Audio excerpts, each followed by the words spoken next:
Welcome to Transits Fridays. Hey, Happy New Year. First of all, that's great to see you here. What an amazing 2024 is going to be, huh? We're going to have that Jupiter-Uranus conjunction, which I'm very, very looking forward to.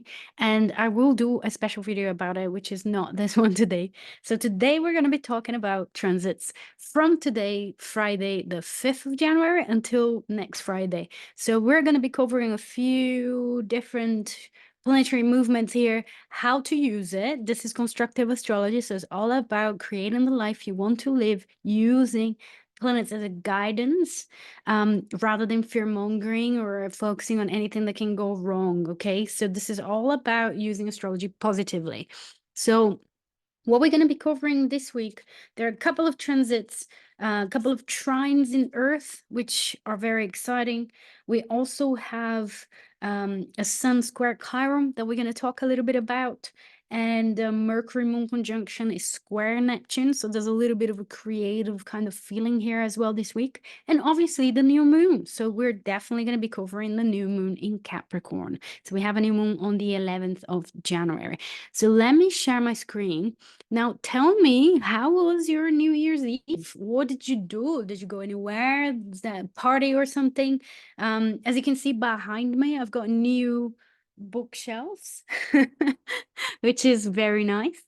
I still haven't got all of my books. Most of my books are still in England, and I'm still planning to get them back somehow, move them around. They're very, very heavy. I should just get myself a Kindle instead. But nevertheless, how was your New Year's? What happened? Tell me. Write down in the comments. I love to hear from you. I love to know what you've been up to.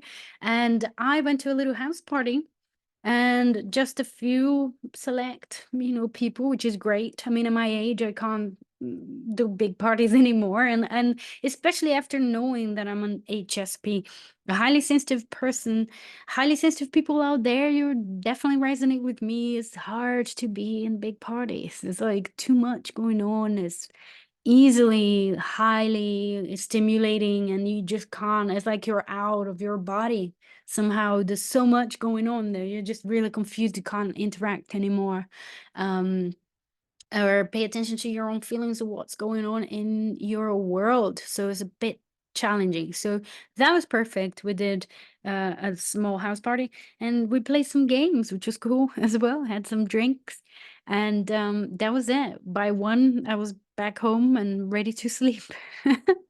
I'm not really a big party person, so yeah, this is my life now. Anyhow, welcome. I'm Fernanda Paiva, Hitchhiking Stars. I haven't said it yet. Welcome if you found me just now. I hope you stay and I hope you love what we're going to be talking about here and you become part of the community. And if you're coming back again, welcome again and again. I love to see you here. So let's talk about the transit. So this is today, the 5th of January, and we do have that Mars recently moved to Capricorn, which happened yesterday. I do feel that there's something going on in the air of like, oh, I'm trying to go back to a rhythm, but it's taking a little longer. And I've seen people sharing that, and I feel that very much myself as well. My cycle is currently aligned with the new moon, so I'm sort of coming up to day 1 of my cycle, and I just feel very tired. I want to sleep. Anyhow, slowly getting back into a rhythm, and that Mars in Capricorn is definitely going to be helpful. And most of January we're going to have a few planets moving into Capricorn, which I think will be a blessing for all of us that want to do some work, want to go back to our work, or want to imagine, create vision boards and goals and to-do lists for the year as well for our work. So this is going to be very helpful energy. And we're also going to have a few squares with Neptune, which will be creative. So we can channel creativity and put into some tangible expression and manifestation out in the world with the Capricorn energy. So this is today, Friday, that Mars, we've got moon shifting into Scorpio as well. This is Saturday. We have, so we have a Sun square Chiron, which is what I wanted to share with you about it might be a challenging day or a challenging energy in, around us in the world somehow about self-expression. So there might be a little duality here between self-expression, taking initiative, and doing what you have to do, or being what you have to be, doing your duty, which is what I think Capricorn can represent.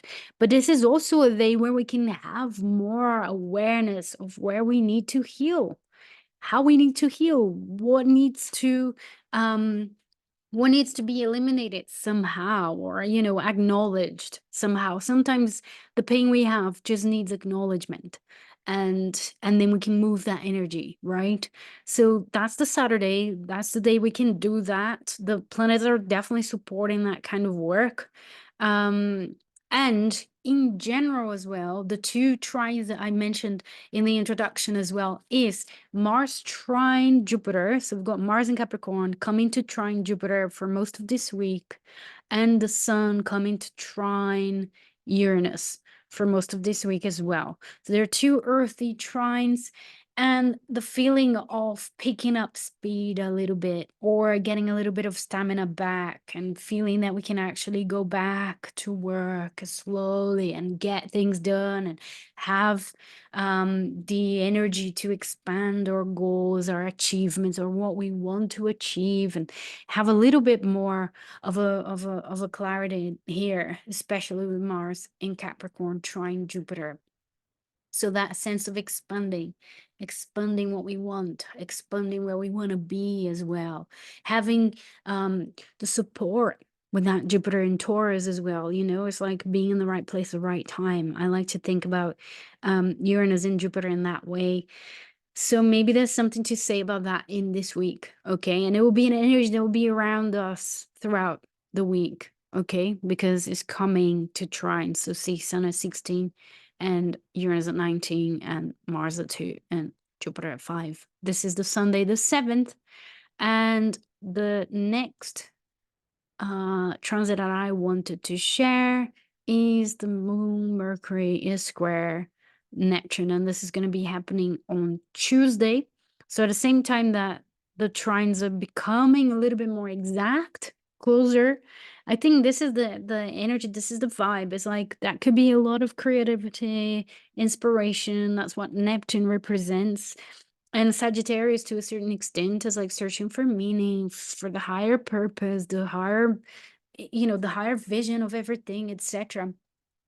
And Neptune there in Pisces. So they're both ruled by Jupiter as well. And Jupiter is in that trine to Mars.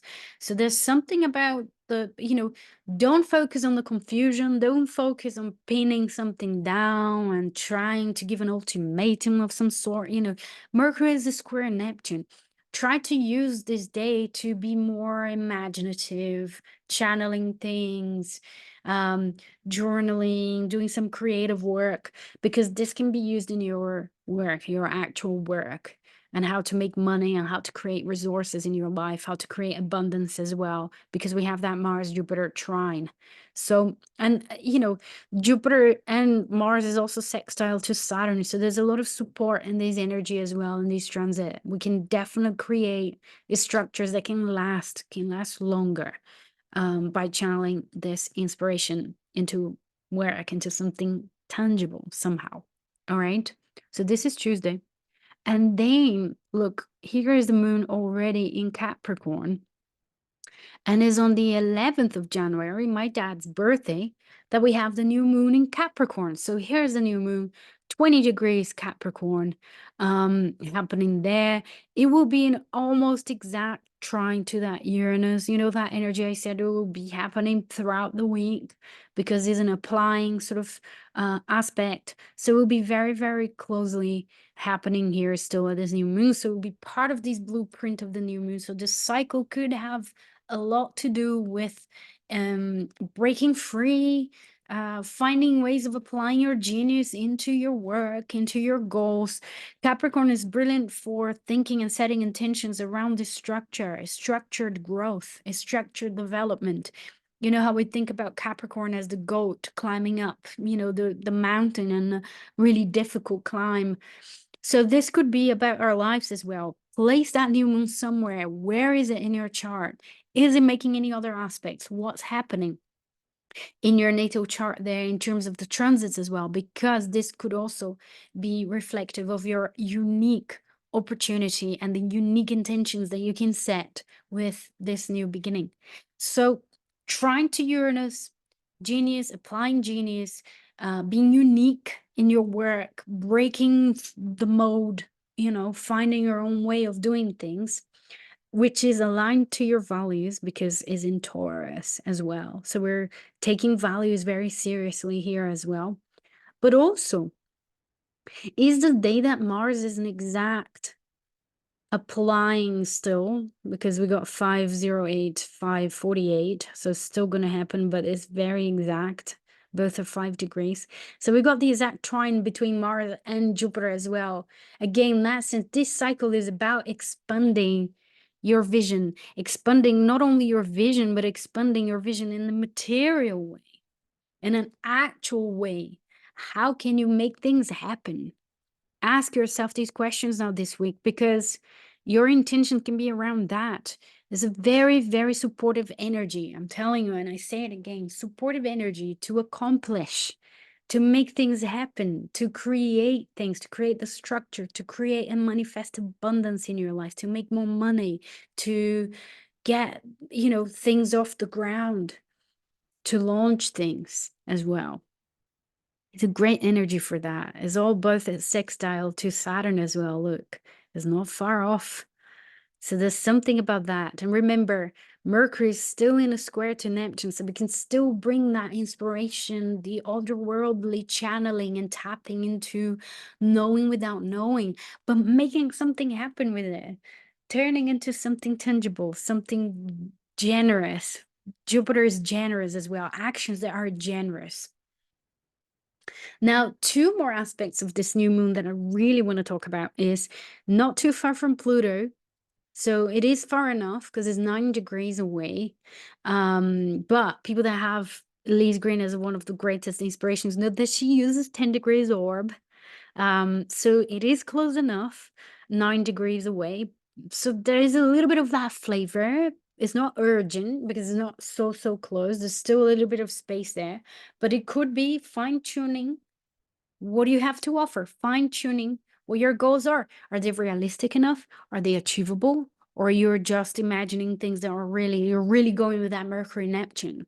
So Pluto can also kill everything that's not really realistic enough or achievable enough, or are you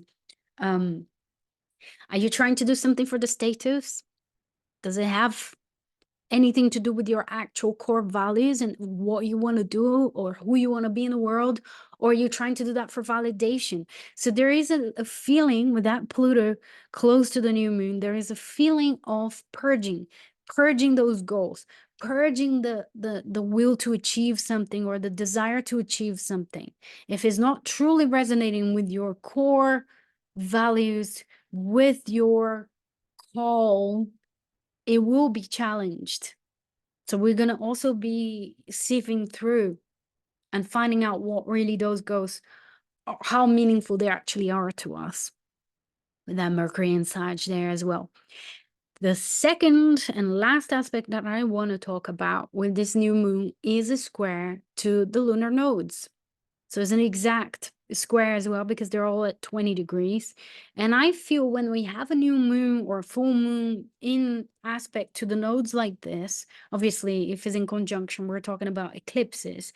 But if it's in a square like this, there is a sense of evolution and growth, working together as a team somehow, or learning how to do initiative versus accepting other people's ideas as well and inputs. The Libra Aries sort of flavor there is also part of this new cycle that needs to be taken into consideration in the goals that you'll be setting, in the the intentions that you're going to be setting there as well. All right, all in all, this can be a very practical week. This can be a very practical lunar cycle as well, where you can do a lot of things if you're aligned with these energies and your core values, core values. All right. So I think this is it. This is what I wanted to share about this new moon. Next Friday, I'll be back. Move to Friday just out of curiosity here, but I'm not going to talk about it. I'm not. So let's exit this. Let's stop the sharing. This is it. I hope you're having a wonderful start of 2024 already. And let me know in the comments how you're feeling, what's going on. If you have any suggestion of any other videos, if there's any transit that you're looking forward to, let me know. And have a wonderful weekend, a wonderful week as well. And I'll be seeing you all next week, next Friday. So bye-bye then. Happy new moon, and I'll see you soon.